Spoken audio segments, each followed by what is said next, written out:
Hello, everybody, and welcome to the Media Boat Podcast after what's been a ridiculous day that feels like 15 years of history happened in a 8-hour period. My name is Matt. His name is Mike. I don't know why I'm doing the intros before I say what this podcast is. Because I'm Mike. He's Matt. This is the Media Boat Podcast, Season 6. This is the Media Boat Podcast. Welcome to 2020. Welcome to Season 6, the 6th Welcome to what full year? year. Huh? Welcome to what year? Oh, Jesus, 2021. It's already happening. So you know how like on your school papers you keep writing 20? You just cross out that zero. Make the 1 into a 0 and all elapsed O. Yes, welcome to 2021. This is the beginning of Season 6 for the Media Boat Podcast. And if somehow you're just now joining us, what is the Media Boat Podcast? Media Boat Podcast is a podcast about the media, but specifically about movies, television, video games, and music, not necessarily in that order. It's our opportunity to tell you about news from all four of those subjects, as well as our thoughts about new, or maybe sometimes old, depending on how slow the news week is, things that we have been enjoying or not enjoying, depending on the thing. So yeah, let's get right into it. Today, has been a lot. Just to say at the top of the show, we are aware of the events at the Capitol in DC today. We are? Yes. No, that's not a question. It's we are. Yes, we are. As is, I'm sure, anybody listening to this. I mean, all I can really say to summarize it is that this is just further History? proof of the boiling underbelly of white supremacy, and that has been bolstered but not created by Donald Trump and his administration. This has been something that's been brewing way before Trump was in office, and we should have seen this coming, honestly. The president kept encouraging his followers to support his completely baseless attack on the electoral system that elected Joe Biden as our next president. This is just going to be the way it is for the next 14 days until our new administration is in office. And we're going to keep seeing stuff like that beyond this. Because like I've said on this podcast a billion times before, 2021, the Biden administration that'll be coming in, none of this is an instant miracle pill. It's not going to fix all our issues. These issues are deep. These issues are set in stone in the formation of what America is. And yeah, we're just going to have to deal with these idiots and find a way to eradicate this thought process so that way this doesn't happen anytime soon again.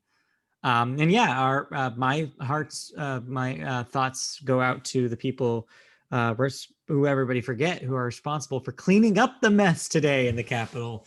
And if anybody's out in the streets of DC,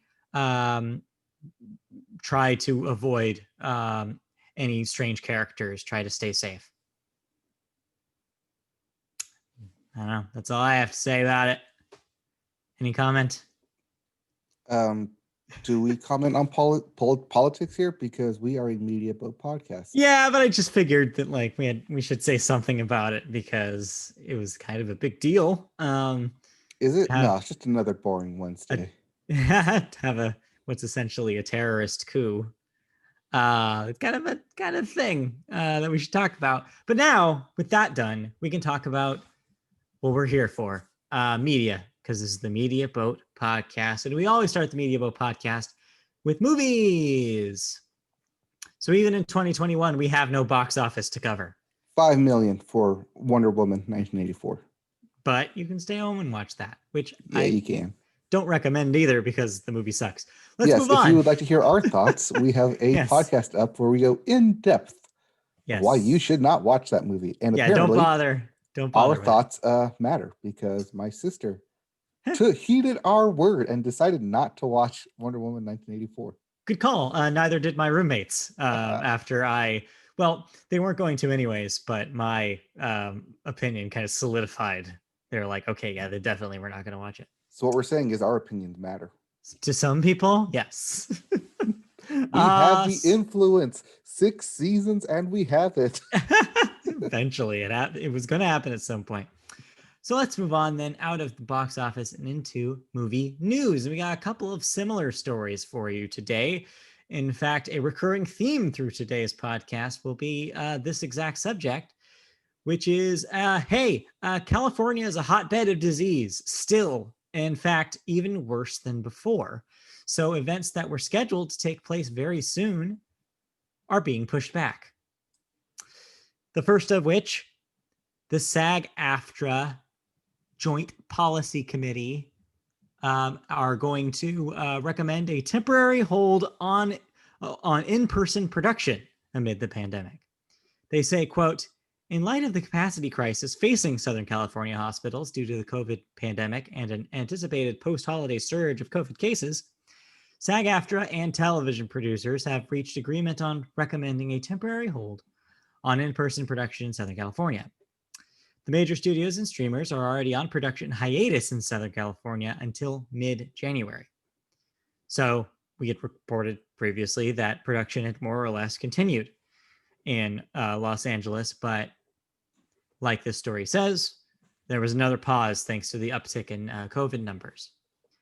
SAG-AFTRA also encouraged its members in Southern California to, quote, stay home and refrain from accepting on-set employment for the next several weeks.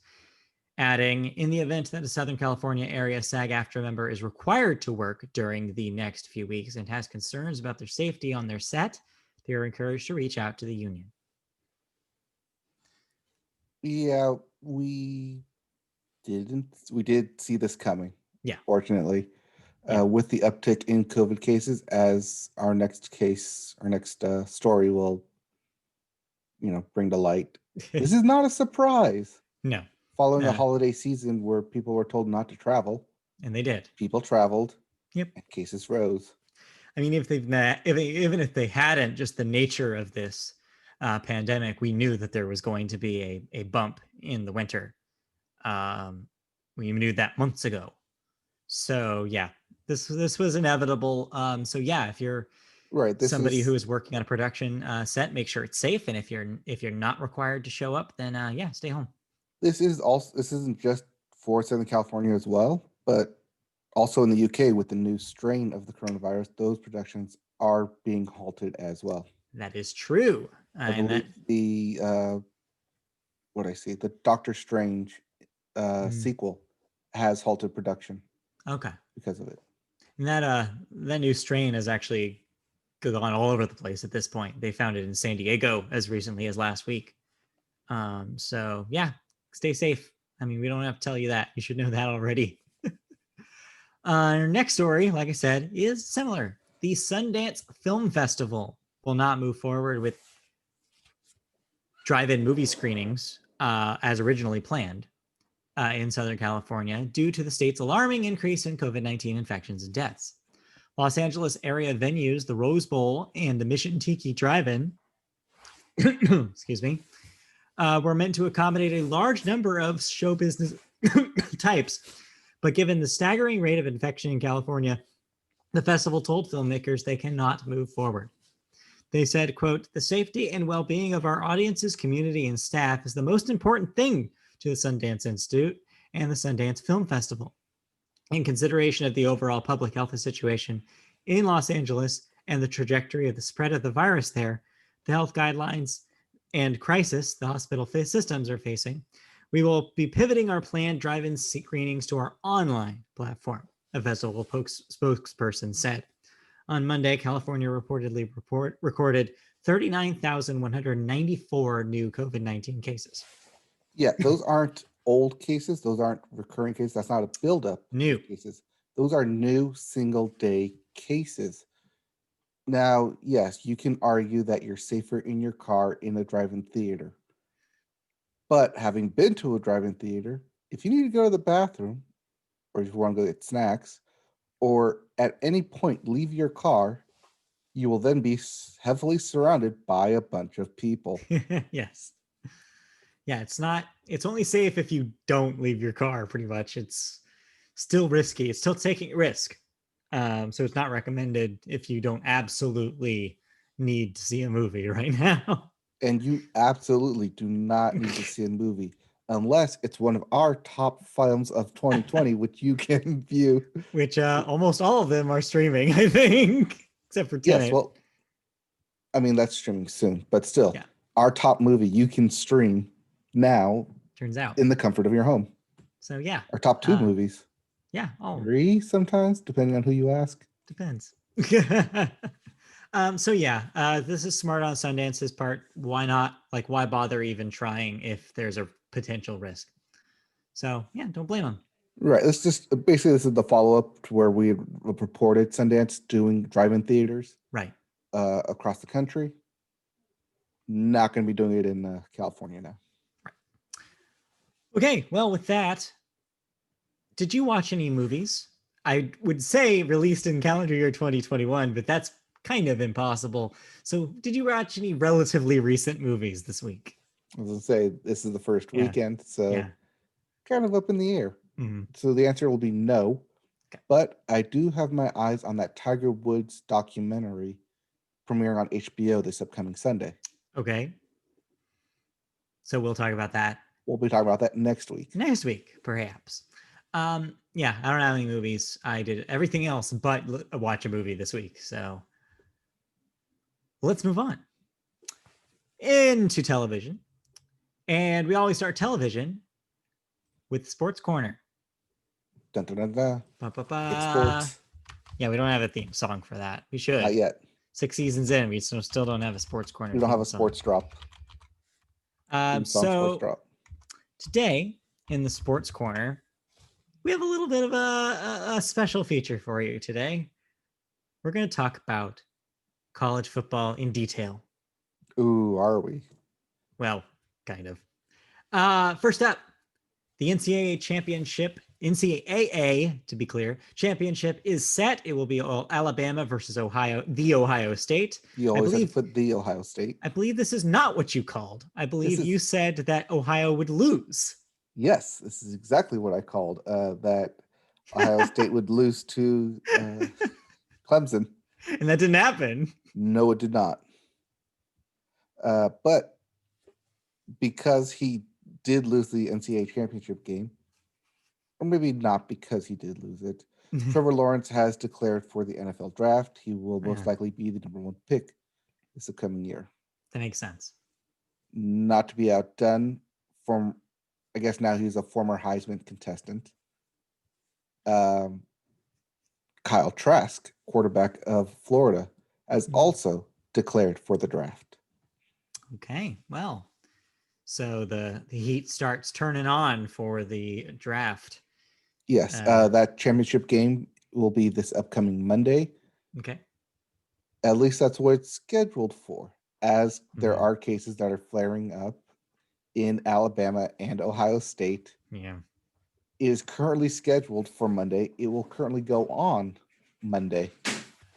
It can still be postponed. Yeah. We'll see. Because we'll see as we have reported here, the main gripe against Ohio State being considered for the national championship game was because they had a lot of players test positive and only played 5 games the whole season. Okay. We had also reported on Alabama players testing positive during spring training, during summer training leading up into football, and then their head coach himself, Nick Saban, had tested positive as well. Yeah. So I don't really feel comfortable rewarding either of these teams a trophy. Yeah, but that's kind of what we expected when they decided to do college football in the first place, right? Is that like there was no way to do this without this being an issue. Yes. So but one of them. Yeah. But speaking of the aforementioned Heisman Trophy, we have a new one.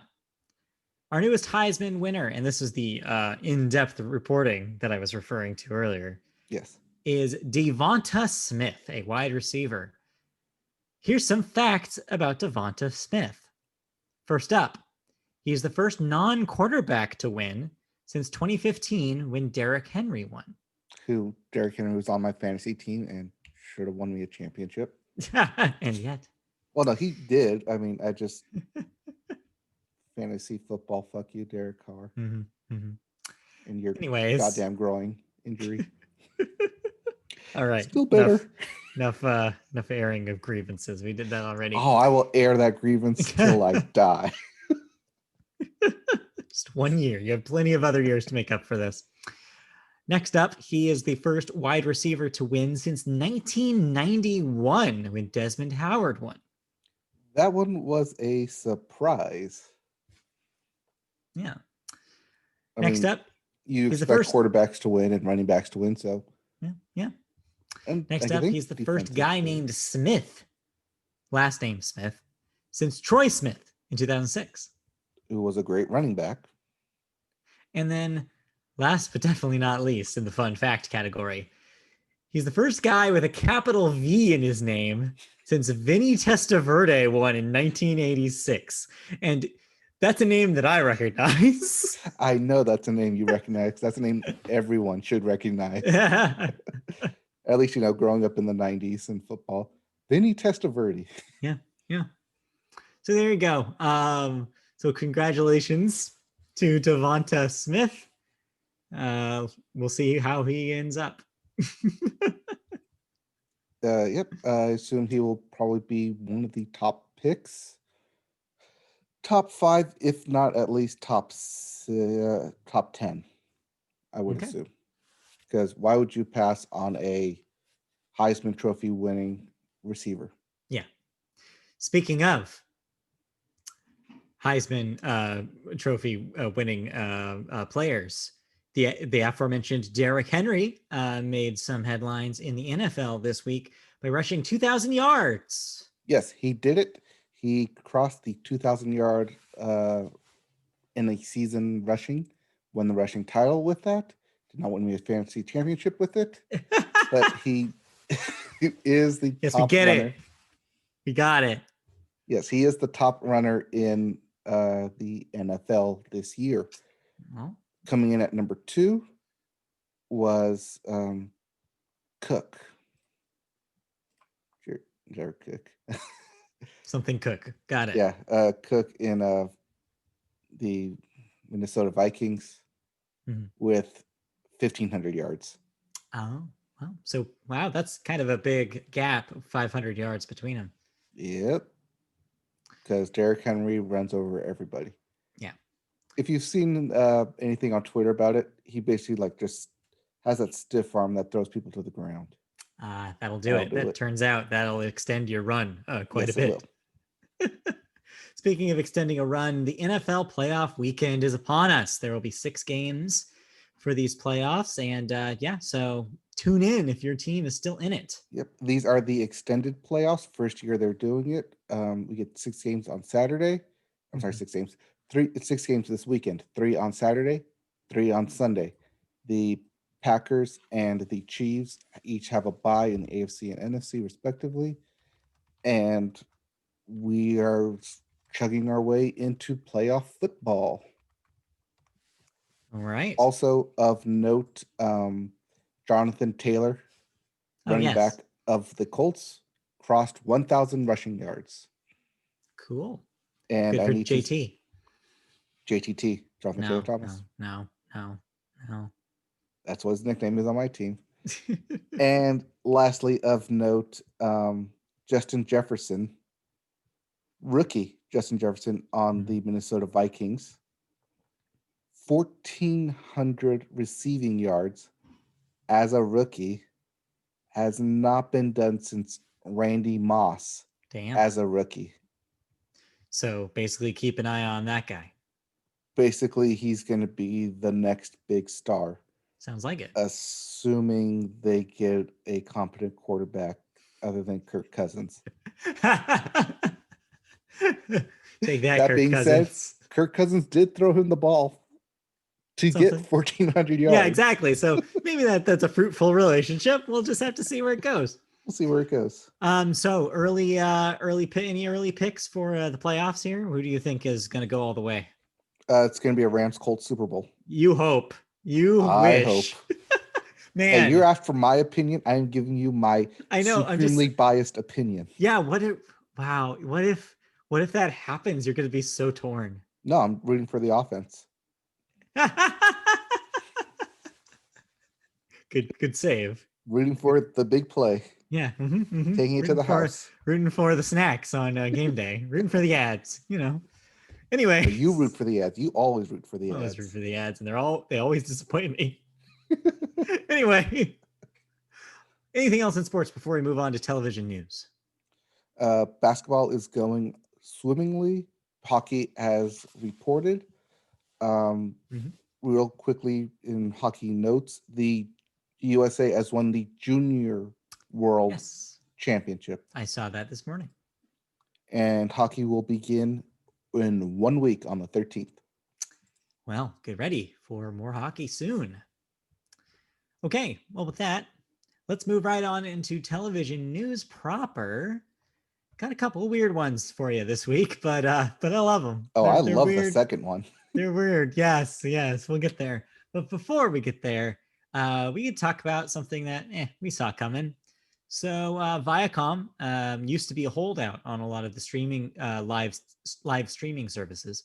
No longer. They've sort of been going one by one and delivering their channels and content to each one of these services. And Hulu is the newest one. Live TV subscribers for Hulu will finally get Viacom cable channels as part of their lineup.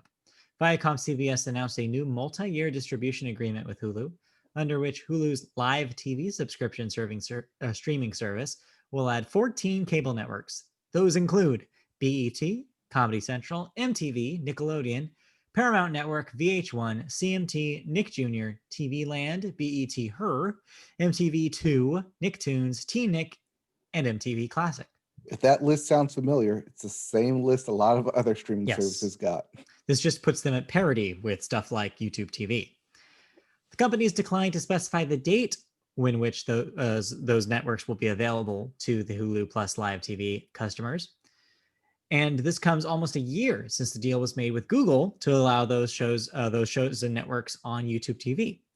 In ViacomCBS's first year as a combined company, it has also inked renewals with pay TV providers, including Comcast, Dish Network, and Verizon. So needless to say, these classic channels are not going anywhere, and they're going to be easier to see than ever. I guess whenever the old guard had against wide distribution with this new merger have been convinced otherwise, because it seems like now you can't throw a brick without hitting some sort of Viacom network. Well, because they were split between Viacom owning it and CBS owning it. Now it's just all one package because one parent got together with the other parent. Yep. So this is not really shocking, as this was implied by when Hulu did their price raise, that there was a reason behind it, and sure enough, this is probably what they were prepping you for. So it makes sense. Right. Instead of doing it when the new channels come, they just did it at the beginning of the year, knowing this deal was in the books. In the cooker. And they just had to wait for the year probably of exclusivity wore out for YouTube. Right. And by saying that will be coming sometime this year, I assume that will be April 1st, beginning of the new fiscal year. Yeah. Because a lot of things will be shutting down come March 31st. Including Periscope, which I found out today. I mean, that's fine. Nobody uses it, so no one will notice. Well, no, but do expect Twitter to feature a live function starting April 1st because of it. Yeah. Too bad they didn't have it today. Oh, that's why I downloaded Periscope and found that out. Anyways, thanks. Let's move on to our second story, which is a little bit lighter fare after this dour show that we've had. Well, it can be lighter, but we can also use curse words, can we? We'll get there. Earn that explicit tag. We're going to talk about Caillou. Caillou. Yes. Can we say fuck Caillou? You can. Okay, I can. And I will. You just did. Yes, but I will again in the future. Just warning you. So if you don't know what Caillou is, first of all, congratulations. You've lived a cleaner life than the rest of us. But if you do, you'd know that is a PBS Kids program. PBS Kids, though, announced on social media Tuesday, so yesterday, that the much maligned animated series, which is centered on its precocious 4-year-old namesake and his family for more than 2 decades, will be no more. The public television network even offered viewers coping tips on how to tell young fans about the cancellation. Instead of sadness, though, the news sparked cheers of snarky joy from adult detractors on social media. The rise of Caillou backlash reached a crescendo 3 years ago when parents started pointing out that the series lacks educational value and instead teaches children bad habits such as sass and tantrums. So what is your beef with Caillou? Do you have a personal beef, or are you just getting on the internet bandwagon here? I'm with the internet bandwagon here. I don't watch Caillou, but the clips that have been shown throughout the internet as to explain why Caillou is a bad and poor influence on young children who are susceptible to copying what they see. Monkey see, monkey do. Don't call them monkeys. How dare you? Child see, child do in the panties, in the diapers. Whoa, I was gonna say, where are we going with this? The do in the diapers. So the Canadians call it? Yes. That's right. Caillou is Canadian. Caillou is a very French-Canadian name, so I guess that he was Canadian. Anyway, yes. This is just bye-bye, farewell. The show can now be written off into a endless fuck Caillou storm that the internet has provided. One thing I will say about Caillou, though, is that the theme song is actually kind of okay. It's the only, I've never seen an episode of Caillou, but I've heard the theme song, and I'm like, yeah, it's an okay theme song. I expect this to somehow be a segment on the upcoming season of John Oliver. I want to see him, vehemently expressed hatred towards him. Caillou. All right, now that we've talked about Caillou, time to talk about a couple of thoughts. Did you watch any television before I jump into a couple of small things? I did. Okay. These are a couple of old shows. I started watching The West Wing. I have not seen The West Wing. I decided I should probably watch The West Wing. And how much walking and talking did you get stuffed into your weekend? They mentioned Amazon.com the third episode. Back when it was a bookstore, no less. Yes, they were trying to get a copy of the U.S. Constitution and said, why don't you order it from Amazon.com? Amazon.com, this new thing. So, I started watching that. I was like, oh, I know that person from this thing. I know that person from this thing. Yeah, I know that person from this thing. Launched a lot of careers. That's young Nick Offerman. What is he doing? So, it's fun taking a stroll down memory lane of, oh my God, you eventually became this person. Just like I was watching House and realized, oh, wait, that's future Avenger Jeremy Renner in this episode. What are you doing here, young actor trying to make it in Hollywood? So are you planning on going through the whole series if you have the determination? Because it'll be interesting to see what holds up and what doesn't, because my impression of that show is it's very, very, very Clinton era political. So I wonder how much of that still works in 2020. Or how much of it is very scandal of the time. Right. And you'd be like, how actually, now we know what real scandals are. Do we? Now we've become numb to scandals. They don't mean it. They all just got so ridiculous. It doesn't mean anything anymore. Right. Because of the show Scandal. Yeah. Yes. I mean, Shonda Rhimes is to blame. We all know that. Yes. Speaking of Shonda Rhimes, that is a segue to talk about a couple things that I watched. You're welcome. You're welcome. Yes, thank you for not even trying for that. Oh, was I not trying? That's how effortlessly this happens. I watched the first episode of Netflix's Bridgerton, which happens to be Bingerton. Yeah. This is all people can be talking about on the online now. So this is a Shonda Rhimes produced Netflix exclusive joint. It is a period piece. Think Pride and Prejudice kind of era, fancy rich families with big poofy dresses going to dances and being courted by gentlemen and dukes. This sounds like Downton Abbey, but the other side. Yeah, less British. Well, actually, I don't know what they are, but anyways, combine that and then smack that right into a like teen drama, but like CW-esque, but like also like Scandal-esque kind of world.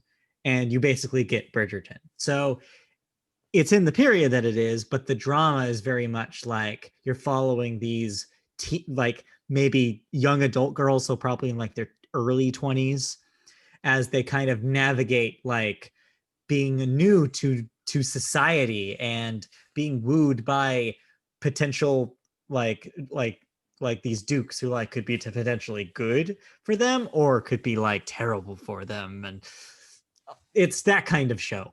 Why I said teen drama is because the first thing you are introduced to with this show is a Gossip Girl style narrator.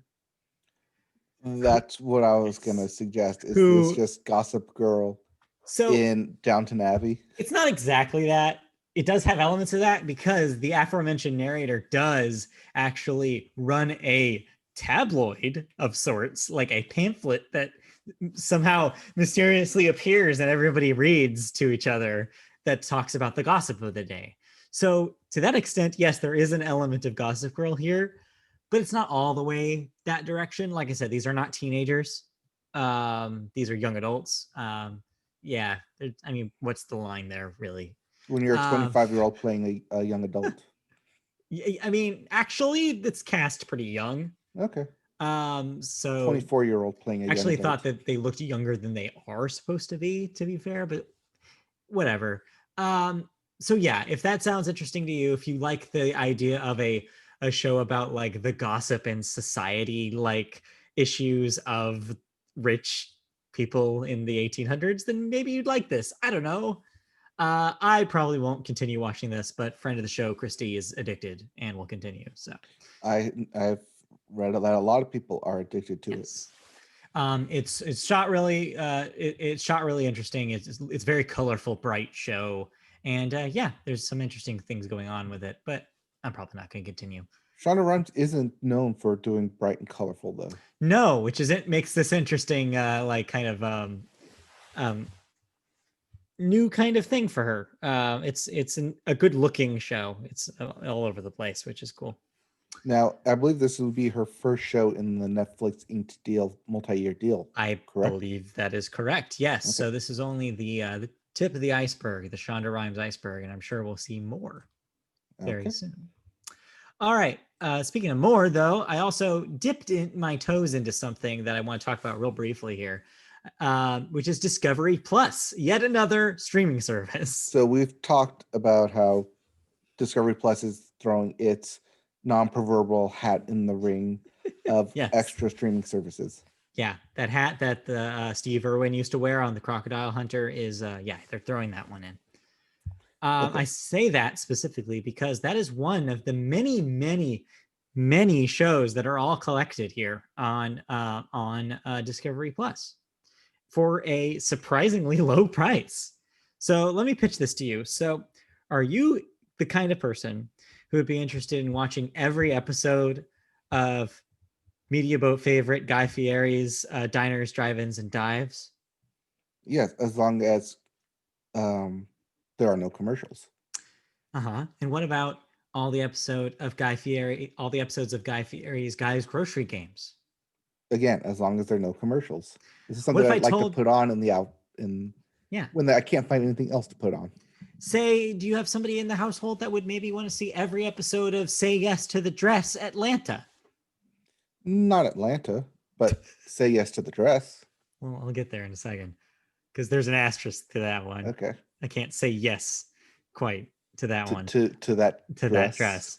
Are you maybe somebody who would just want to see every episode of the Animal Planet series Too Cute, where it's just baby animals all day? Well, I like baby animals. So if you said yes to any of those things, or if you're one of those, let's say, perverts who enjoy 90 Day Fiance and want extras behind the scenes, extras to that show. Looking at you, Mark. Yeah, paging friends of the show, Mark and Nicole. If you're any of those people, if that checks in your boxes, then Discovery Plus actually might be up your alley. So my initial thought with this thing is like, well, why would I need this if these shows are already on services like Hulu and Netflix. Like, why do I need this?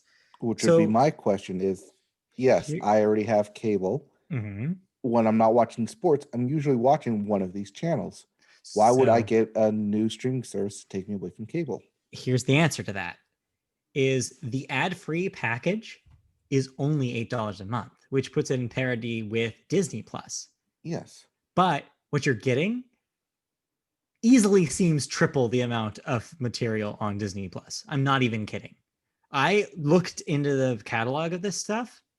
There, every show you could think of is in some sort of representation here. And there is a section that says every episode ever, where you can see specifically what the series that they have the complete collections for each of the channels. And yes, they have every episode of all those shows that I said. They don't have every episode of Say Yes to the Dress, which is what I suggested earlier. But there's going to be a channel within Discovery Plus that will have every episode of Say Yes to the Dress, but in a channel like random shuffle mode. So you won't be Okay. able to choose. It'll just be this constant stream. Now, this is one of the things that I like about Peacock is that it has the channel mode where Yes. it does randomly shuffle episodes. We talked about back when Peacock launched about that being a really interesting thing. And it looks like Discovery Plus is the first post Peacock channel to try some of that. And it looks like they are doing some version of that as well. So, yeah, there's a lot in this thing for the price that you pay. To the point where I started just reading off to friend of the show, Christy, and she was like, yeah, no, sign up for this because I will pay half of it. I was like, okay. Like, just to have any of the Food Network shows just on like demand is just, that's enough of a reason for us, people who really enjoy that content, to want this. So every episode of Good Eats, every episode of Cutthroat Kitchen, every episode, Ooh. like, that's the thing, right? Is like eventually it'll get to Yes. one show that you're like, okay, all the HGTV stuff. So if you want to dig deep into the Property Brothers catalog, you can. House Hunters International. Like, there's so much in this service. And also, because they have Discovery Channel stuff, and if you need something to show off your new 4K TV, they've got all of the Planet Earth stuff, Blue Planet, Frozen Planet built into this thing, plus archived content. So there's a reason why I mentioned The Crocodile Hunter, because old ass Discovery Channel stuff is in this thing. Yeah. Like, I feel bad because we're supposed to be like, oh, yet another streaming service, boring, this sucks. But this one's a good one, and it's such a niche market for this. It's such a specific audience for this thing that I think people are going to skip it thinking that there's not enough content. But there is a lot of content in here. There's a lot of content for that kind of live reality style TV. And Yes. that's what Discovery Plus is. People know the Discovery name of pretty much all the other shows that are on there. Yeah. I think it's a good package. I'm never kind of doubted it being a good package, mainly because every channel that I watch outside of it being a sports channel is a Discovery Plus Yeah. channel that they offer. My main hesitation is that, yes, it is just yet another streaming service. And yes, I've already signed up for 5 others. Right. Does it make sense to sign up for another one when I have all the content on all these other stuff that I'm clearly paying for but not watching? So, Do of I want to course, add another one for it? so the answer to that question is, how much longer is that stuff going to be there? Because if these networks have their way, I'm sure you'll see slowly them coming off of the other services. So the other thing is that, hey, they let 4 screens stream this thing at the same time, so I'll just text you the login.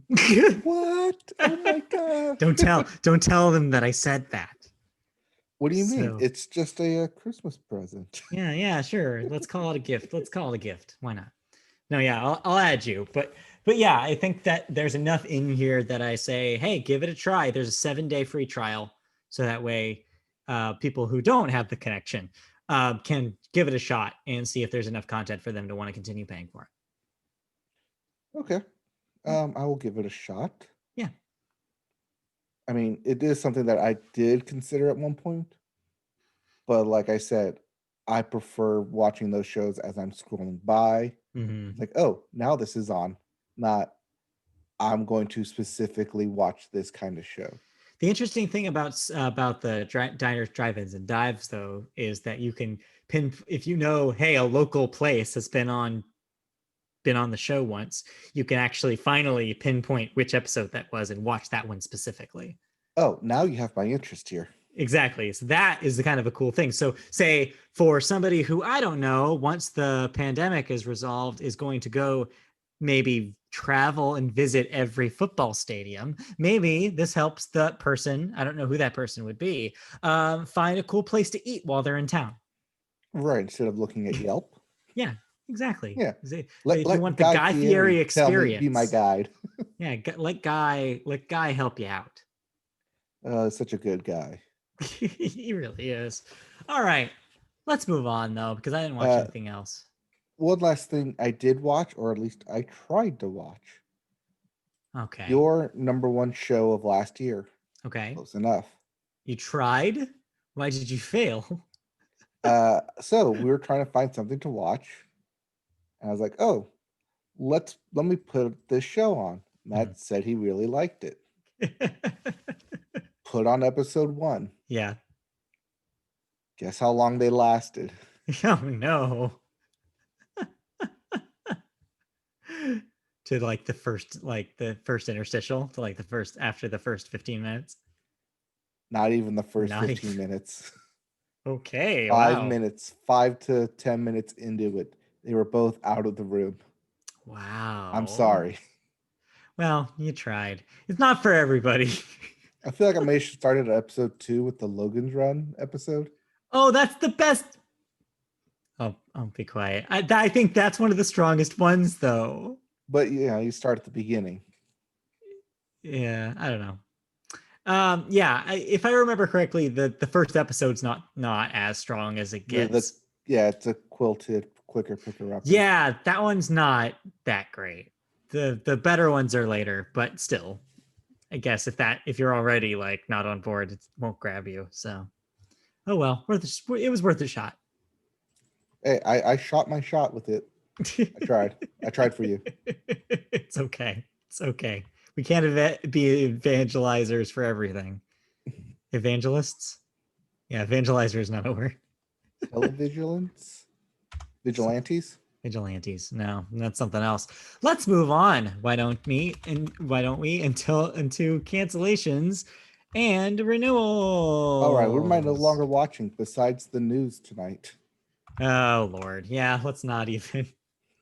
Let's skip that. And do I need to refresh this because there's no cancellations and renewals on this list? Yes, there are no cancellations because it is the holiday of January first of the year. There was nothing announced canceled except for Caillou, which we covered. Yes, we covered Caillou. He was so canceled that we had him in his own news story. But we do have one death to talk about, just real briefly. And then let's not talk about it, and then let's talk about it again. Yeah, although it was very confusing because it was an on again, off again situation. Tanya Roberts, age 65, an actress, was in A View to a Kill, Charlie's Angels, that 70s show. Was originally reported by TMZ to have passed, and then that was detracted after her representation said she was not dead, and then now it's been reconfirmed that she did die. So she was on ventilator life support, I believe. And then her brother basically said his goodbyes, told the publicist he said his goodbyes, and the publicist took it as she had passed, saying goodbye, rather than I've said my piece with her, she'll die at any time, possibly. Got it. So it's kind of a Arrested Development, he's all right kind of scenario. Okay, got it. In a less hilarious and probably the same amount of morbid comedy as you would expect from it. Yeah, it was weird. It was definitely not how you'd want a death reported. But hey, these are weird times. And then 24 hours later, it was confirmed by the hospital Yeah. that she had passed. Well, anyways, let's move on. Okay, Out of that deaths. bumbling. Yeah, mess. out of the deep depression, out into some happy news. Let's do talk you not about want to music. read my other cancellation note that I have here? No, I don't see anything. Nope, nothing to see here. Moving on. No, this one? No. We already talked about it. No. Anyways, let's talk about music, why don't we? Hey, let's talk about music, why don't we? We always start music with the Billboard, and we start the Billboard with the Hot 100. And we're done with Christmas music. Oh, we're done with Thankfully, Christmas music. It's over. Yeah, but that does mean that a lot of repeats have crept their way back into the top 5. Yeah, it's the revenge of the November chart, I think, is what we're seeing here. But not limited to. Yeah. Mood by 24 Golden featuring Ian Dior. You know what? This song has grown on me over the last few months. I think it's catchy. I think it's fun.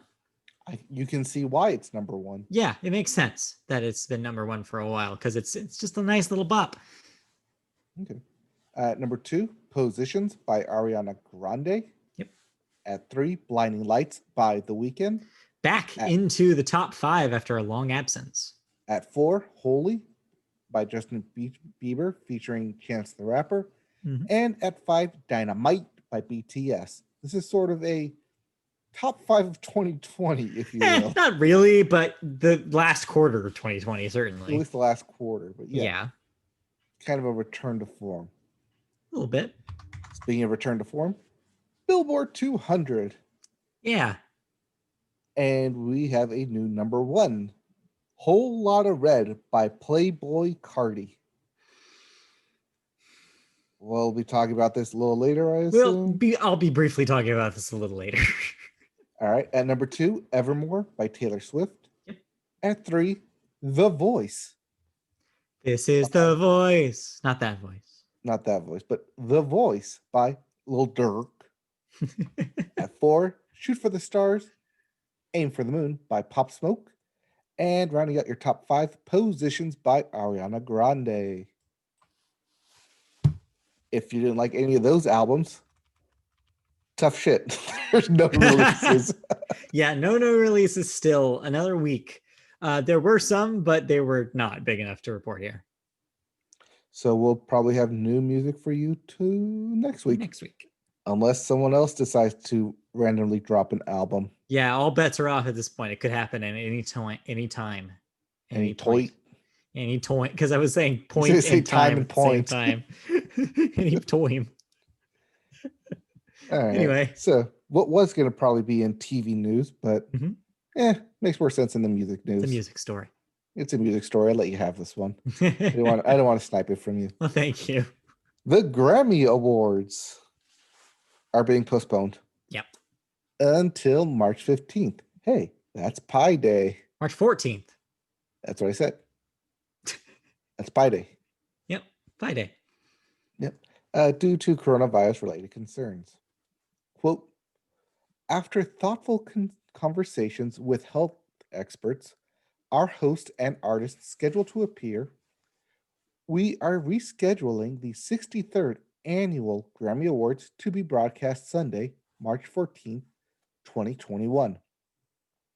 The deteriorating COVID situation in Los Angeles, with hospital services being overwhelmed, ICUs having reached capacity, and new guidance from state and local governments have all led us to conclude that postponing our show was the right thing to do. And it is the right thing to do. And everyone should be celebrating this. Except for the SAG Awards, who are also on the same day. Yeah, I think that they maybe didn't do their research or thought that there wasn't crossover there.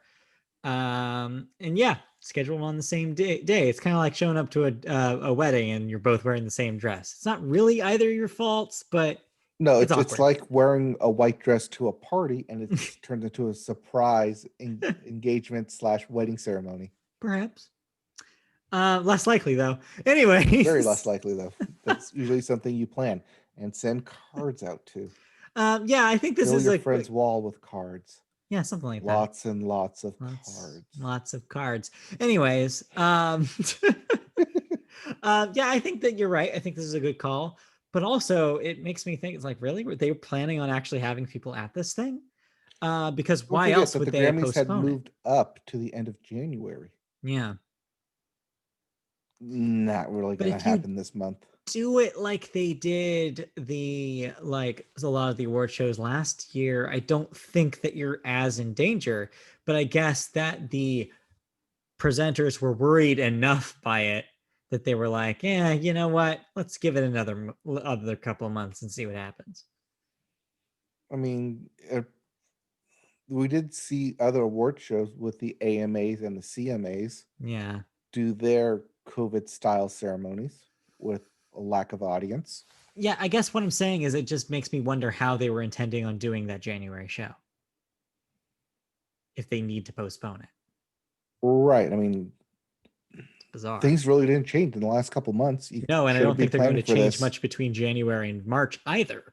I mean, yeah, a certain percentage of people will be vaccinated, but not to the extent that the protocol will change. Well, let's see. The original date was supposed to be on the 24th, I think. Mm-hmm. That sounds right. Yeah, because that's the So yeah, second to last Sunday. I don't know. Ultimately, probably a good call though. But yeah, it definitely puts a big question mark. So I guess we'll just have to wait until we get album of the year folklore. Whoa, whoa, whoa. Marcel, I'm calling it. I'm calling it right here. I continue to call it. You can Folklore call will it. be your I'll album stick of to the my Dua year. Lipa album and No, say it's gonna beat it. no, no, no, no, no, no. Folklore album of the year. I'm calling it. Calling it. Putting money down. I'm saying Dua Lipa. Want to People put like money that down? album. Putting Huh? money down on this on our recording. Do you want to do it? All I'll right. Well, do it. we'll put money down. Okay. What if we're both wrong though? Okay, so let's think of the stipulations here. So how about $20 Okay. either way? So you give me 20 if folklore, I give you 20 if Dua, and then it's a wash if it's something else. Do I get any points? No, no points. No. Just Okay. straight 20. Just straight up. That's how we're doing it. All right. Straight up. E-shake? Album. Are we Wait. Okay. Wait. Which album category? of the year, specifically the album of the year category. Okay. Yeah. All right. You're on. Okay. E-shake. All right, you just witnessed a bet happen on a podcast. That's not the first time, but first time for us. Let's move on. No, we've done that before. So yeah, I think it's a good call ultimately to delay it, but yeah, we'll have to see how they do it. Yeah. I mean, expect performances either way. I think they're still probably wrestling with doing a simulcast between, I mean, since it's COVID, performing in will probably be New York Yeah. or Dallas as well as LA, since you Yeah. don't have to be centralized anymore. Right. You can just kind of cut to those performances. So we'll see. Yep. Or they were planning to do a performance at the Rose Bowl. They can't do it anymore. Ooh. Maybe. Like an outdoor performance. Since you can't just do it, since you can do a performance anywhere, you don't have to be in Staples Center. I think that's it. I want to call it right here. There's a performance in the Rose Bowl. We're just calling everything right here. We're all calling Just spree. called everything. Just a second. I need to call my mom. Anyways. Hey, your mom's Okay. a lovely lady. What's next? What's next? Speaking of being hospitalized and hospitalizations, Dr. Dre. Yes, that doctor. The doctor is in. But not treating patients. No. He is a patient. Or he was. As music mogul, Dr. Dre. Can we say billionaire Dr. Dre? I mean, that's a given. He's Dr. Dre. Okay. Suffered an apparent brain aneurysm on Monday and is currently receiving treatment at Los Angeles Cedars-Sinai Medical Center. His team issued a statement from him Tuesday night saying, quote, "Thanks to my family, friends, and fans for their interest and well wishes. I'm doing great and getting excellent care from my medical team. I'll be out of the hospital and back home soon. Shout out to all the great medical professionals at Cedars. One Love. The rapper and producer, whose real name is Andre Young, was reportedly rushed by ambulance to the medical center's intensive care unit on Monday. The prolific producer is currently in, quote, stable and lucid condition. So, Yeah, so I saw this and I thought it was a meme, no, it's real. and I instantly dismissed it because, well, one, TMZ, Hmm.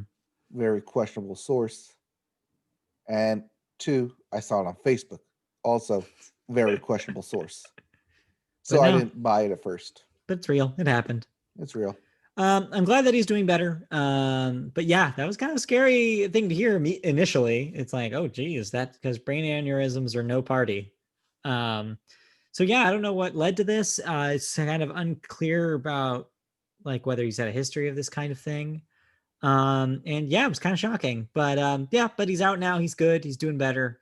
And kind of the dark side of the story is, yeah, it goes to show you that if you're super, super rich, they'll take care of you really quickly and you'll be in and out in no time. I mean, Cedars-Sinai is one of the best, if not the best, hospital in the country. Yeah. And Dare I say the world? if you have you dare. And if you have the money to show up there, then yeah, they're going to treat you right, turns out. And lastly, in music news, well, side music news, nothing quite related, but Kim Kardashian is divorced again. Will be divorced again? So that has not been confirmed, which is why I don't have it here. It's still technically a rumor. But it seems like from sources that would know that yes, it looks like Kim Kardashian will be divorcing Kanye West. Like I said, nothing's been finalized yet. Kanye hasn't said any words. Kim hasn't said anything. So, but it seems like it's probably something that will happen. I thought they said that she was taking time away from Kanye to better herself. That we knew that there was some sort of separation between the two of them that's been going for a little bit. He's been in Wyoming. Jackson Hole? Yeah, I think so. So yeah, we all kind of knew that this would happen eventually, and you know what? Good for her. Like, I think she sees a sinking ship when she recognizes a sinking ship when she sees one. She is her own life preserver. I just hope that the kids are. Ouch. What? I don't know if you intended that joke to be spun that way, but it kind of came out that way. Anyways. Spin it however you would like to take it. I am concerned about the kids, though. I hope that the kids are okay through this whole process, because divorce can mess you up as a small child, and those are small children that they've got. So, are you speaking from experience there? No. I was 14, so, or no, 17 when it happened to me. So not a completely different situation. Okay. I was old enough not to be messed up. Anyways, yeah.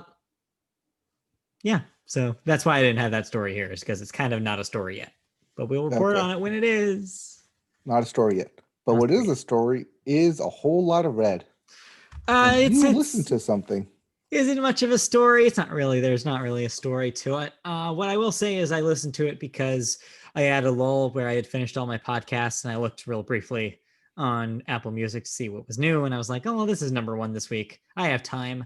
Might as well try it. I had a latte this morning. I'm hopped up. So yeah, I listened to this thing kind of right before all the shit went down today, and maybe colored some of it because this thing is weird. So I wasn't familiar with Playboi Carti, but he has a very strange voice. It's very abrasive, very up in a high register, and he really loves to do all sorts of weird technical tricks with it to make it sound even more strange than it already is. And yeah, it's very abrasive, and it's another one of those examples of where you play the first track for somebody and immediately someone will be like, I don't want to listen to this at all. Yeah, probably would be your reaction, but I stuck with it. And you know what? I'm kind of happy that he did, because there's a lot in here that was actually kind of surprising to me. His style is kind of ugly and abrasive. The content of the lyrics is also kind of ugly in a lot of places. Kind of misogynist. At one point, he uses the R word, which I'm like, come on, man, it's 2021. You're not Eminem. And it's just like, it's a lot. So that part, not recommended. But he does, throughout this thing, have an ear for melody and for production. I think there's a lot of interesting things happening sonically on this record. And it's definitely makes it stand out from other similar kind of hip hop records and other people that are kind of in that lane, whether it be your Futures, your Boogie with the Hoodies, your, et cetera, even your Drakes. He's not really emulating anybody here. He's basically just being himself. And that's kind of rare, especially when last year at this time of the year, I was talking about how almost every one of those Future soundalikes, I was just getting tired of listening to all of them. So it's good to know that somebody at least has like some sort of vision about the specific kind of niche that they want to kind of carve out for themselves. The other kind of thing that's weird here is that this whole thing is executive produced by, hey, we just talked about him, Kanye West, and his kind of fingerprints are on this thing. You can occasionally tell when it's a Kanye influenced beat. He even has a verse, and here's the thing. It has been so long since I heard a Kanye verse in a song that's not a Kanye song that it literally took me 5 seconds to realize it was Kanye. When I was like, he came in and I was like, oh, this is a different person. Who is this? And then once he said something very Kanye, I was like, okay, this is Kanye. It's been so long that I didn't expect him. Well, he's doing that gospel music now. So yeah, this is actually kind of not that. This is kind of a return to previous Kanye, except heavy on the Kanye cheese that he hasn't done in a while. There's literally a line where he says, my cases are so brief, they bring briefcases, which barely makes sense. I get what he's going for, but that's not how you're supposed to do it. So it's like, that's the kind of Kanye you're getting. And yeah, the whole thing is kind of like that, where it's like, there's ideas that I really like going on in the actual beat making and the actual, like, how he chooses choruses and bridges. There's interesting stuff in the construction of the song, but it's a lot of, okay, I'm I very rap, like gangsta rap style swagger kind of going on here. That kind of drags the whole thing down for me, where I was like, I'm there with you technically, but I'm not with you content wise. So I wrestled with the thing. So I think it's well made, but it's not for me. But yeah, so that's Playboi Carti. Okay, and you suggest other people don't listen to it as well. It's tough. I think that if you're the kind of person who who is a fan of this style of hip hop and rap, you probably can appreciate this. But if you're not, don't bother, is I guess what I'll say. This is not going to convert anybody. Okay. But yeah, that's all I listened to. That's the one new release this week. All right. That's the one release. Yeah, okay. One release. It's relatively Well, let's recent. move into video games as we wrap up the first episode of season 6 here. With a video games. No new releases yet. No new releases here either. Hold your horses. They're coming. Yeah, they'll be here.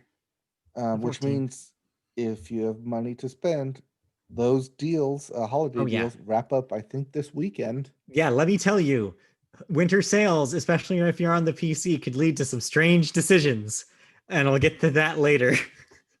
All right. In the meantime, though, we have double Nintendo stories. We do. Kind of. Yeah. Kind of. Partially, maybe.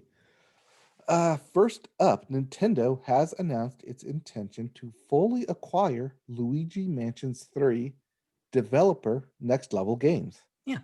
In a statement released today, the company said that Canadian developer would become a wholly owned subsidiary, pending shareholder approval. Founded in 2002, Next Level has a long history of working with Nintendo. The company's first partnership was 2005's Super Mario Strikers for the GameCube, which was followed up by a sequel for the Wii, the console for which Next Level continued to develop games throughout the 2000s. More recently, Next Level has been most notably attached to the Luigi Mansions series, developing 2013's Luigi Mansion Dark Moon for the 3DS in 2013 and 2019's Luigi Mansion 3 for the Switch. Yeah. Another purchase for Nintendo. And it's a smart one. It's like it's one that's already in the family, though. Right, a developer that they already work really close with on some of their like most like storied franchises. It makes sense why they'd be like, you know what? Hey, come work with us. Plus, it gives them another US studio, which is key because the Nintendo of America branch does not actually do any in-house development. They do localization and marketing. So having a team of actual development happening here in the US alongside with some of their other US teams, I want to say... Well, these are Canadian developers. Okay, sorry. In North America. There you go. Because being in Redmond, Washington, NOA is actually fairly close to the Canadian border. So, but anyways, this goes hand in hand with, I think, some of their other North American studios, which I believe In Space is an American developer that they own. So it's not their only one, but it adds to their teams here, which is interesting. All right. I mean, we are talking about companies buying up smaller companies. Yeah. Fold them into the family. So it makes sense. But it's small potatoes compared to our next story. Right. Which is a bigger company trying to buy a bigger company. So this was way back in the day, for context. Microsoft, yes, that Microsoft, has reportedly attempted to buy some of the biggest names in gaming, including the aforementioned Nintendo, to create exclusive titles for the original Xbox. In a new report from Bloomberg, many of the people who worked on the console in the run-up to its release outlined attempts to acquire the likes of Nintendo, EA, and Square Enix. Having announced the Xbox in 2000, Microsoft was looking around for games for its new system and the developers who would make them. According to Bob McBrain, the then head of business development, quote, "The first company we reached out to buy was EA. That offer was met with a swift no thanks." So Microsoft turned its attention to Japanese giant Nintendo. Kevin Bacchus, director of the console's third-party relations, said, "Steve Ballmer, the former Microsoft CEO, made us go meet with Nintendo to see if they would consider being acquired." Apparently, however, that conversation did not go well. Quote, "They just laughed their asses off. Like, imagine an hour of somebody just laughing at you." That was kind of how the meeting went. Bloomberg's report also touched on unsuccessful attempts to purchase Square Enix, as well as Mortal Kombat developer Midway. This is the most 2000 story because every single company on this list was in the height of its powers at the time, more or less. Nintendo, maybe not. Yeah, I mean, Nintendo had not released the GameCube yet, right, or any of the DSs yet. They were still tied to the N64. But it doesn't surprise me though at the same time that even in a kind of relatively weak period of the company's existence, they still would have laughed at an American company trying to purchase them, because that's just not how it works in Japan. Well, not just that, but this was when Microsoft didn't even have the Xbox out yet. They were still looking to get publishers behind it. Also, keep in mind, 2000 Microsoft is a much different Microsoft than it is now. 2000 Microsoft is the Microsoft that's still buried in lawsuits, antitrust suits over the government thinking that they were a monopoly. You could argue whether or not how much of that is still true today. Some of it is. But at the time, it was a very serious thing. A lot of people thought was the case about Microsoft is that they had been taking, like, especially during the dot-com bubble, that they were pushing smaller and smaller companies out, trying to dominate the industry. And so, yeah, it was a very different time for all of the studios involved. So just the balls on Microsoft to be like, yeah, like, It doesn't was, we're matter. big Like, enough, yeah, we can buy you. we could buy you. And they're just like, no, you can't. For like a storied, very important developer here in Japan, like we're a legacy. You don't have that. You don't have the Well, gall. here we are 20 years later, and who's laughing now? I mean, yeah, now Nintendo is Well, making no, more I mean, money like, all than, these players are still big giants in the industry. except for one. I want to briefly talk about Midway because only a handful of years later, Midway would completely dissolve. That company does not exist anymore for a reason because it was mismanaged to death before a suitor could come in and swing in and buy them. So they ended up basically having all of their assets auctioned off at the end of that story. So yeah, there was a time that Microsoft could have bought Midway. It just wasn't in 2000. It was later. And what they should have gone for was Sega right after the Dreamcast failure. That's weird that you say that because Peter Moore, a executive at Sega during the Dreamcast, the one who had to make the call to pull the plug on that system, jumped to Microsoft shortly after that happened and led an Xbox team and was the face of Xbox through the 360 years as well. So there you go. There's your little video game history lesson this week. And that's why you listen to us, for interesting tidbits like that. Yeah. Every now and then we throw a nugget out there. Yeah, so this was kind of I thought this was an interesting story. It's not news really, but in fact, I In think a I've slow heard. news week, this is very interesting. Yeah, it's very interesting, and I Especially, think I've heard of retrospective 20 years of yeah, gaming behind us. yeah, and it just And shows you how different things are companies. now with the Xbox brand and how much headway that they've made, making Xbox matter to people from literally from zero over 20 years. Also, just real briefly, I wanted to mention that I have actually heard a variation of this story about Microsoft specifically buying Nintendo, but it was treated as a rumor when I heard it years ago, and now to actually see that it really, really happened makes just makes me so happy. Anyway, but yeah, that's it for that one. Yep, that's gonna be make for an interesting book someday. I wish. It's Yeah. not already. Okay, so that comes to the thoughts portion of video games. Yeah. Did you play anything? I played a game that's 3 years old. I played a game that's 2 years old, I think. Okay, what did you play? And did you get it on sale? No, I got it as Christmas. Like I said, Oh, right. during wrap up our last Yes. podcast, video game Christmas was upon us. Right. And as such, I have been gifted. You've been gifted. Yes, Ring Fit Adventure. Right. Yes. I really like that game. It's a good good. workout. It's good. Barely into level 2 or world 2 on it. Yeah. And I'm kind of like wanting to do it every day. Kind of look forward to doing it every day. That's good. That's the way it's supposed to do. That's the way it's supposed to work. Yes, but also like point and contest of it being like a New Year's resolution of do a ring fit every day kind of thing. 15 minutes on it, which I think is not enough to put an actual workout into anything, but to actually like get my stable body up and moving at least 15 minutes into a light sweat is a good thing.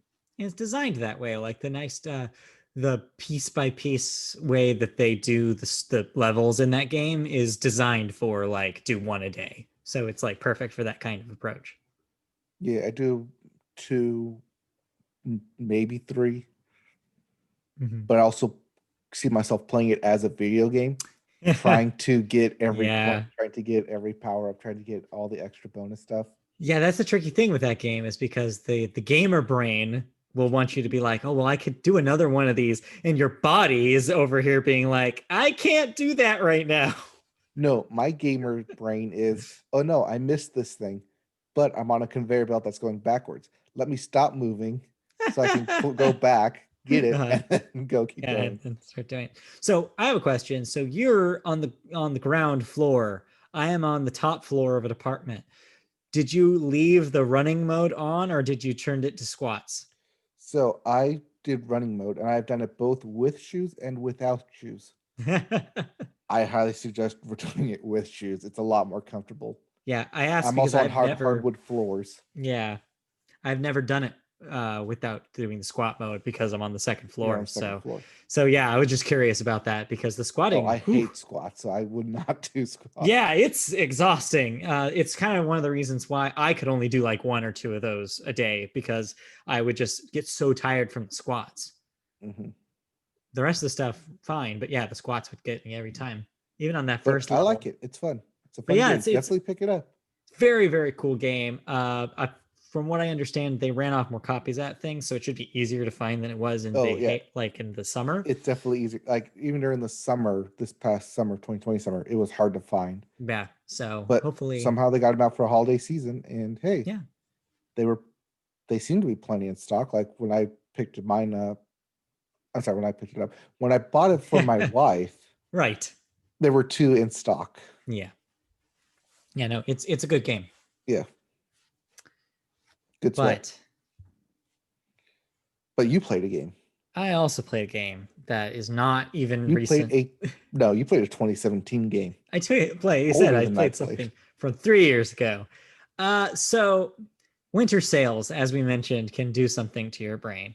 You see some prices and you're like, oh well, I wouldn't usually buy this because it doesn't seem like something I would traditionally be into, but it's only this amount of money. And I also have this coupon that takes $10 off of that.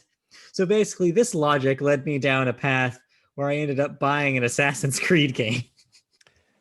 So from what I've read, you may have bought the best one recently. So that's the thing. So I saw that this was Assassin's Creed Origins, which is the 2017 one. It's the game that kind of starts the current trilogy that they're on, which was Origins, Odyssey, and then last year's Valhalla. Yes. They're kind of treated as one kind of trilogy in the series because they have a new character that's kind of going into the Animus this time, and it tells its own compartmentalized story within those 3 games. So knowing that, plus knowing that when these games, when Origins originally came out, people were praising it for adding a loot system, changing the combat to be more interesting, and like that it had a really good story. I was like, you know what? If I'm going to play any of these Assassin's Creed games, a series that previously I had tried and didn't like, this was the one I was going to try. And yeah, turns out I shocked myself with how much I'm enjoying this game. Ooh. It's pretty good. So yeah, I had avoided the Assassin's Creed franchise for a long time because every time I would try one of those Ubisoft open world games, I would bounce right off of it. When I tried Far Cry 4, didn't catch me. I bounced right off of that. When I tried The Division, didn't work for me. That one didn't work for me either. Played it for like 2 weeks and then never played it again. I bought that thing for $60. Then I also and the Assassin's Creed franchise itself. I tried the very first Assassin's Creed way back when it came out. Didn't like it. Then I tried Assassin's Creed Unity, the one in the French Revolution, because my roommate at the time, not you, the other one, Yes. remember when he bought it? Yes. And it ended up in my possession. And so I tried it. And because I don't think he took it when he was very quick, when he really wanted to bolt from living there. Remember that? Yep. And so, yeah, I had his copy and I still do, I think, somewhere in my closet. So I tried it and I was like, nope, I don't like this at all. And so, yeah, I expected that I wasn't going to enjoy this. But yeah, turns out that the changes they made with the combat and adding a loot system, and you know how much I like loot systems. Yes, I do. Totally changed the whole thing. And it's a lot of fun. So I'm having fun walking around Egypt. Because that's this one. That's what Origins is, and it's all in ancient Egypt. And yeah, it's the story is interesting. The characters are interesting. There's a lot to do. I'm about 15 hours in, and I'm only 30% done. And I'm kind of doing everything. I'm doing all the side missions I encounter. basically by level. So like, because it gates progress by level in this one. And so yeah, I'm just having a blast with it. I really like the world. I like the characters. I like how the combat feels. The stealth is okay. There's some times where I get hung up on things that I shouldn't, or I get discovered when I shouldn't be. So that kind of is not ideal. But you're so strong with combat that you're not penalized for basically being caught pretty much ever. I've only died like twice. So yeah, I'm having a lot of fun with it. And I liked it so much that I was like, I wonder if Odyssey is on sale too. Turns out it was $8. So I bought Origins for $5 on Epic Game Store. And then I got Odyssey for $8. So I spent $13 total dollars on two enormous open world games. So yeah, I've basically got my gaming carved out for the next like months of my life. Perfect. I mean, I have my gaming carved out too, with Ring Fit Adventure, Yeah. 3D Mario All Stars, and a third game.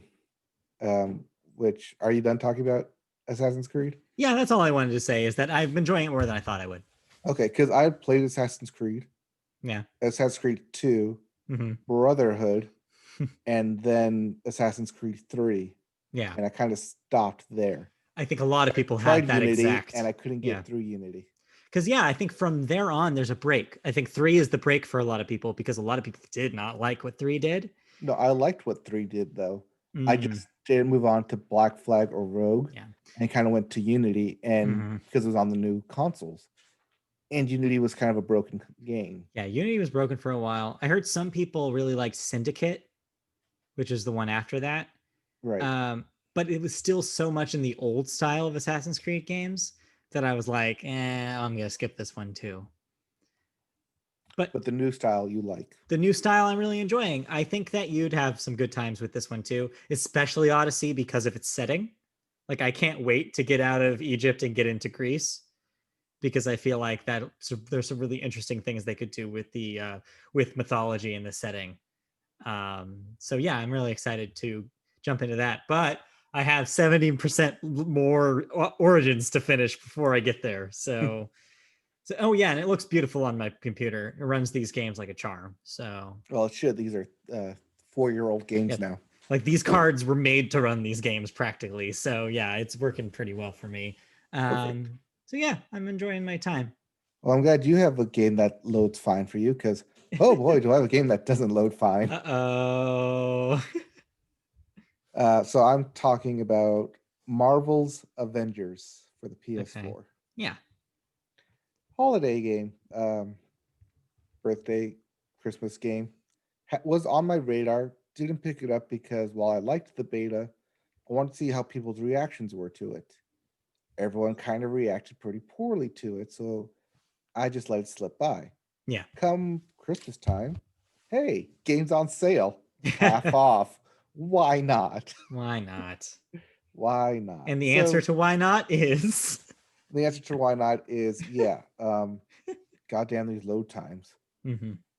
So it plays like the beta did. I'm enjoying playing as the characters. Right. I'm kind of enjoying the story. It's kind of a mystery about why the Avengers broke up and get the band back together.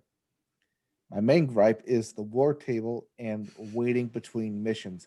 It is not fluid. Yeah. It feels very much in chunks. We're going to do this chunk as this hero. This chunk as this hero. I haven't quite fully opened up you can play any mission as any hero yet. But when you have the war table, it's like you can do any mission, but specific missions as specific heroes. It kind of butts strongly head against the single player story mission. And that's my biggest problem with it is one, the load times between each mission, and two, because of such big load times, it doesn't feel fluid. In between going to the different missions, the loading screen is you're in the Quinjet hangar. That's it. It's very boring. There's not a whole lot to do there. Yeah. There just needs to be something else there to keep you active and interested. I understand that it's meant for a party system. So, like, as you're in your party in the hangar, you're supposed to be talking about the mission, what you need to level up, other stuff, objectives you're trying to do. But as a single player game, playing it as offline mode doesn't work that way. And I think that's a big issue that I saw a lot of people take with it. And I really understand the gripes with it. You describing that gave me flashbacks to trying Monster Hunter World. But I like Monster Hunter World. Yeah. There were the load screens on that weren't as bad. Yeah, but just the idea of that having was a hub world, a big party system. Yeah, feeling a disconnect between the hub and partying up just reminded me of that horror. And I was just like, that's why I bounced so hard off of Monster Hunter too. It was like, right. Also, each level is supposed to be linear in a single direction. In the story, instead of, I mean, almost platforming, kind of. Yeah. But it's not. But they also kind of want it to be a semi-open world where you can, like, here's the line to do the mission, but if you veer off this way, you can get extra stuff. If you veer off this way, you get extra stuff. But they will all eventually converge where you need to go. Yeah, it seems like a lot of people post-release were talking about how it feels like it's almost two games kind of fighting each other, where it seems like the one that they really wanted to make was the story, like the campaign about these specific characters, and just have it be this linear experience. And then the game that probably the brands wanted them to make was this open world live game thing. And so that those two kind of philosophies are just at war in this thing. Yeah, I wish they would have just done a straight single player game. Yeah, kind of like what I'm glad Spider-Man did. Right. Which is open world in New York. Yeah. Where you can go ahead and do any mission you want, but it's still contained within a city rather than having the war table and you're dealing with flying around in the globe to do these different missions. Yeah. It feels like each piece of the game is its separate mission and disconnected from an overall story. Right. It just seemed like Crystal Dynamics bit off too much, like more than they could chew with this thing. Oh, they definitely did. Way above what they're best at. Disappointing. I mean, yeah, I'm kind of disappointed with the game. That being said, I'm still going to play and complete it. It's Avengers. Your compulsion to complete things. I'm not okay. So yeah, this probably won't be a game that I'll platinum, but it will be a game that I will complete in story mode and then see where I go from there. Yeah, maybe you shouldn't play these new Assassin's Creeds because you'd be playing them for like 6 months. Yeah, I can't do that and hog the TV. Time for that. Yeah, that's what the Switch is for. Yeah, I mean, Odyssey is on Switch actually. Weirdly enough. No, I know it is. I shouldn't have told you that. Yeah, but I've been having, like, ever since Unity, my desire to play, and kind of Steep as well, but my desire to play any Ubisoft open world game, right, has very severely diminished. Well, I'll tell you this: I've been debating getting the Phoenix Immortals Phoenix Rising game. What I will say, though, is that I have not encountered very many technical issues. It seems like they've cleaned that part of the franchise up. Yeah, that has not been an issue for me. All right. But what is an issue is that we're done with episode 1. Yay! Of season 6. Of season 6. It's actually episode 260 something, I think, right? Something like that. 261. This is 261. So technically, take 2, season 6, episode 1, however you want to look at it. Something like that. So thank you for joining us for this edition of the Media Boat Podcast. Thank you. And we will be starting a glorious new year of content just for you. Where can you catch that content, I hear you asking? Through my magical speakers. Where can you catch that content? There it is. I knew it was somewhere. You can find it on YouTube if you want to see video versions of our podcasts. Those go up on youtube.com on our channel. Search Media Boat Podcast there and you can find us. Like, subscribe, comment, and hit the bell for notifications. all that fun stuff. If you want to hear us audio only, you can do so on podcast feeds available in all sorts of places, such as Spotify, Amazon, Apple Podcasts, Google Play, and iHeartRadio, among others. That's where you can also find our year-end wrap-up specials, which just concluded, where we talked about all of the all of last year's highlights and lowlights and our top 5 favorites in all of our categories. So you can only find that in our audio podcast feed. You can also catch us on social media. On Twitter, we're at MediaBoatCast. Facebook, search MediaBoat Podcast to find our page. Like, comment there as well. If you want to email us questions or comments about the show, you can do so at mediaboatpodcast@gmail.com. And if you want to see writing from us, mediaboatpodcast.com is where you can find that. I think that's all of the plugs. So we'll be back next week for more MediaBoat Podcast. You will watch some of that Tiger Woods documentary. I will probably play some newer games. We'll watch some more TV, I'm sure. Oh yeah, I forgot to mention in TV, but new TV returns this week. Yes. Gordon Ramsay has a new road trip show. He will do Hell's Kitchen is back. New Bachelor is back. New episodes of This Is Us. New episodes of Good Doctor. Just TV. Basically, what was going to be the fall premieres, or had started in the fall, will return. TV is back, y'all. It's like the end of an Avengers movie. TV will return. Anyways, so yes, thank you for joining us. We'll be back next week with more of what you love. So tune in. Which is us, because you love us. It's true. Have a good week. Bye-bye. All right, bye.